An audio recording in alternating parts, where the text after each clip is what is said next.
உங்களோட கஷ்ட நஷ்டம் எனக்கு புரியும், தெரியும். உங்க கூட நின்று மக்களோட மக்களா நின்று உங்களுக்கு ஒவ்வொரு விஷயத்திலையும் போராடி கவர்மெண்ட் கூட சண்டை போட்டு இங்க 3 கம்பெனிக்குது. நம்ம பிள்ளைங்களை ஒவ்வொரு டிகிரி படிக்க வைக்கிறோம். ஆனா வேலை வாய்ப்பு வெளியில போய் பார்க்க வேண்டிய நிலைமை இருக்குது. நம்ம பிள்ளைங்களுக்கு இங்க வேலை இல்லை இல்லைங்களா? நம்ம ஆத்துல தண்ணி இருக்குது, ஆனா நமக்கு இங்க தண்ணி இல்லை, வெளியூருக்கு போகுது. இந்த மாதிரி மக்களுக்கான துரோகம் தான் இங்க நடக்குது.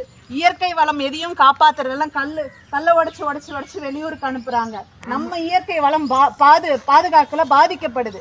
இது எல்லாத்துக்கும் உங்க கூட மக்களோட மக்களா, உங்க பிள்ளையா, உங்க பேத்தியா நான் உங்க கூட கைகோர்த்து நின்று உங்க கூடவே நின்று போராடி இந்த கவர்மெண்ட் கிட்ட சண்டை போட்டு, வீரப்பனாருடைய மகள்னா ஒரு பயம் இருக்கு இந்த மண்ணுல எல்லாருக்கும்.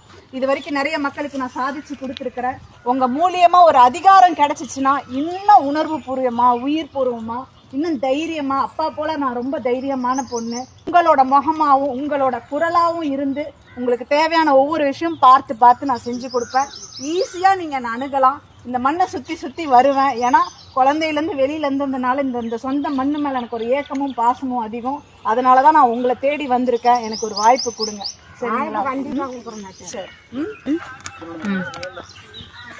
கண்டிப்பா சப்போர்ட் பண்ணி கொடுங்க. இதுதான் என்னோட சின்னம். ஏற்கலப்பை போட்ட விவசாயி சின்னம். ஏற்கலப்பை தூக்கிட்டு நிற்போம்.